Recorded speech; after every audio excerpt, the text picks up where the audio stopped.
Hai,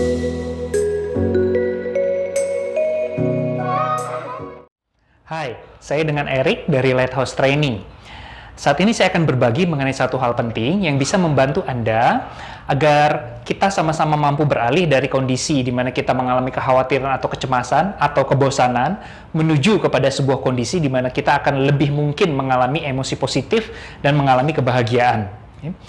Betul, bahwa di situasi saat ini, di tengah kita mengalami kondisi krisis akibat pandemi virus corona, sangat rentan bagi kita untuk mengalami situasi kondisi di mana kita mengalami rasa cemas, anxiety, atau juga mengalami kekhawatiran atau worry. Bahkan bagi kita yang sudah terlalu lama berada di rumah, kita bisa mengalami kebosanan alias boredom. Nah, anxiety, kecemasan, kekhawatiran, maupun rasa bosan, ini bisa menimbulkan dampak negatif bagi diri kita, dan bahkan bisa menular kepada orang-orang terdekat yang ada di sekitar kita. Betapa penting bagi kita untuk senantiasa menjaga well-being dan kondisi psikologis kita. Oleh karena itu, penting bagi kita untuk mengetahui bagaimana caranya bagi kita untuk bisa beralih dari kondisi cemas maupun bosan, menuju kepada sebuah kondisi state yang lebih positif, yang lebih memungkinkan bagi kita untuk mengalami kondisi di mana kita mengalami kebahagiaan atau happiness. Baik, saya akan jelaskan dulu melalui sebuah model yang dikemukakan oleh seorang pakar yang bernama Mihaly Csikszentmihalyi. Saya jelaskan dulu bagaimana kondisi anxiety dan boredom itu bisa tercipta. Nah, kalau Anda lihat di dalam grafik ini, di sini ada dua dimensi. Dimensi yang pertama adalah tantangan, dan dimensi yang berikutnya adalah skill atau keterampilan, kemampuan, maupun kapabilitas. Nah, kita bisa mengalami kecemasan maupun kekhawatiran karena kita mengalami sebuah kondisi di mana tantangannya, challenge-nya begitu tinggi, namun kita tidak terlalu memiliki skill dan keterampilan untuk mengatasi tantangan tersebut. Nah, akibatnya kita mengalami cemas maupun khawatir. Seperti kondisi virus pandemi corona ini, kita bisa jadi tidak terlalu memiliki kemampuan untuk mengatasi virus tersebut karena kita belum bisa menciptakan vaksin. Atau kondisi ekonomi yang saat ini sedang hancur, kita tidak terlalu memiliki kemampuan untuk bisa membangkitkan kondisi ekonomi tersebut karena sifatnya nasional dan bahkan global. Nah, oleh karena itulah kita mengalami kecemasan dan rasa khawatir karena kita tidak mampu mengatasi tantangan tersebut, tidak punya cukup kemampuan untuk mengatasi tantangan tersebut. Itulah yang menyebabkan kita mengalami rasa khawatir dan rasa cemas. Nah, sementara rasa boredom, rasa bosan itu bisa terjadi karena kita sebenarnya sudah memiliki skill yang tinggi, namun tantangannya masih rendah. Katakanlah misalkan kita di rumah, jika kita tidak terlalu banyak melakukan aktivitas yang menantang, maka kita akan mudah masuk ke dalam kondisi bosan atau boredom. Nah, sekali lagi penting bagi kita untuk beralih dari kondisi anxiety dan boredom ini kepada kondisi yang lebih positif untuk menjaga well-being kita. Nah, saya akan jelaskan kondisi apa tersebut. Oke. Nah, kalau Anda lihat di sini, ya, di dalam grafik ini kan berarti ketika tantangannya tinggi, skill-nya juga agak tinggi, gitu ya. Tantangan semakin meningkat, skill-nya juga semakin meningkat, maka ketemu di sini. Tantangannya tinggi, skill-nya juga ikut tinggi, maka ketemu di sini. Ketika tantangannya makin tinggi, skill-nya juga makin tinggi, maka berada di dalam area ini. Nah, area inilah yang disebut dengan istilah flow.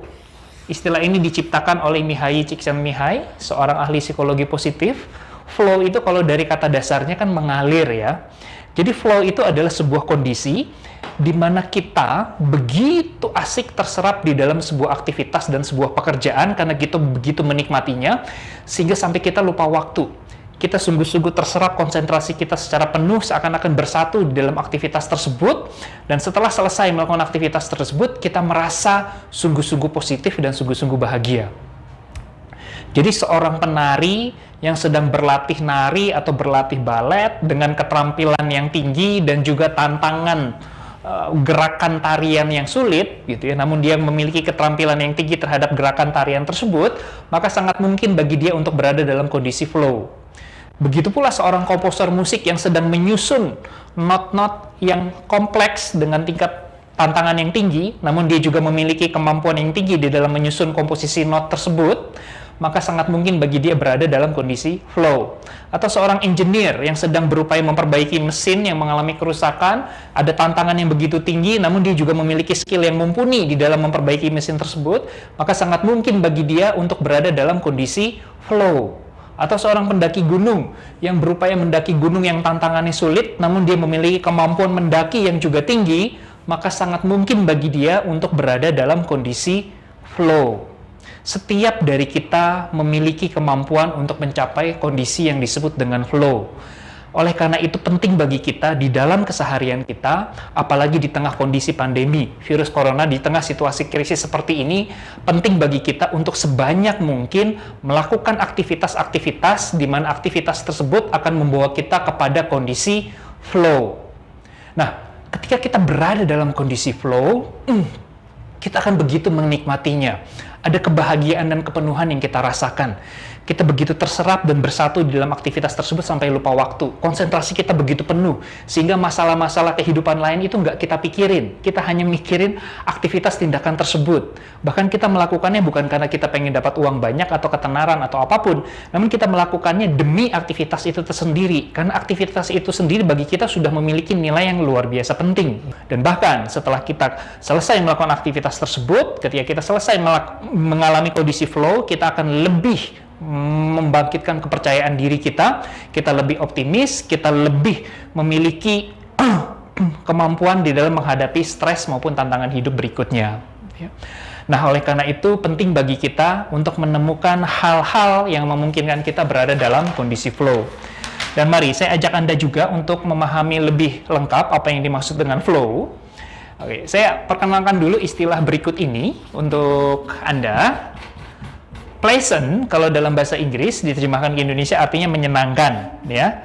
Sementara enjoyable itu juga artinya menyenangkan. Namun pleasant dengan enjoyable itu memiliki kualitas yang berbeda. Jadi pleasant itu menyenangkan itu kayak misalkan, wah, saya bahagia ketika saya makan es krim, menikmati karena es krimnya enak banget, gitu. Wah, saya bahagia ketika bisa duduk menikmati pemandangan indah di teras sambil minum kopi. Wah, saya bahagia ketika bisa ngobrol bareng dengan teman lama, gitu. Wah, saya bahagia ketika bisa mandi air panas kemudian dipijitin, gitu. Nah, itu adalah sesuatu yang menyenangkan, yang sifatnya indrawi, sesuatu yang bisa dicercap oleh indra, ya. Nah, sementara enjoyable itu berada dalam tingkat kualitas yang lebih dari pleasant. Nah, flow itu bukan berada dalam kondisi pleasant. Flow itu berada dalam kondisi enjoyable. Karena dia, ingat syaratnya, memiliki tantangan kompleksitas yang tinggi dan kemampuan kita menghadapi tantangan tersebut juga tinggi, gitu. Nah, sehingga beda loh kualitas antara terserap asik main game, gitu ya, sama terserap asik menghasilkan puisi, gitu. Itu kualitasnya jelas berbeda. Ya, kualitas flow-nya jelas berbeda. Ya. Nah, oleh karena itu, sekali lagi, kalau kita berhasil masuk di dalam flow, di dalam hal yang enjoyable, menyenangkan, ya. Jadi flow itu ada di dalam konteks yang enjoyable, bukan yang pleasant. Nah, kalau kita berada dalam kondisi flow yang enjoyable, ini akan mengarah kepada pertumbuhan diri kita.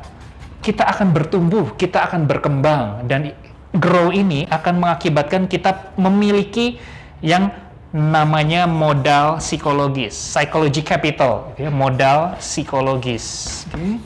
Nah, modal-modal psikologis inilah yang akan ibaratnya menjadi bumper, gitu ya, menjadi tameng bagi kita untuk menghadapi stresor, menghadapi tingkat stres, atau menghadapi depresi tertentu yang akan kita alami. Karena orang yang memiliki modal psikologis kuat, dia akan lebih tangguh, lebih resilient, lebih mudah lenting ketika dia menghadapi hal-hal buruk di dalam hidupnya. Ya. Nah, sekali lagi, ini efek jangka panjangnya ketika kita bisa menemukan dan terserap di dalam sebuah aktivitas yang membawa kita kepada kondisi flow. Jadi bagi Anda yang suka menulis puisi, ciptakanlah puisi, terseraplah di dalam aktivitas Anda. Anda yang suka menciptakan musik, terseraplah di dalam aktivitas Anda ketika Anda berhasil menciptakan musik dengan lagu-lagu tertentu. Bagi Anda yang suka membaca, terseraplah di dalam aktivitas membaca Anda. Bagi Anda yang terlibat di dalam sebuah proyek, terseraplah di dalam aktivitas proyek Anda. Pastikan Anda berada dalam kondisi flow. Dan ketika kita berada dalam kondisi flow, ini akan menjadi tabungan yang baik bagi masa depan kita, karena banyak penelitian yang menunjukkan bahwa awal mulanya banyak orang yang tidak nyangka. Awal mulanya dia hanya sekedar melakukan saja. Awal mulanya dia hanya sekedar ya nulis puisi saja. Nggak taunya di masa depan puisinya begitu laku, begitu disukai banyak orang. awal mulanya dia hanya sekedar mengerjakan dan masuk ke dalam flow mengerjakan komposisi musik. Nggak taunya di masa depan komposisi musiknya disukai banyak orang dan bisa laku keras. Nah, banyak penelitian menunjukkan bahwa banyak kebaikan-kebaikan tak terduga di masa depan yang akan sampai dan melekat kepada orang tersebut, di mana orang itu secara konsisten melakukan aktivitas flow-nya.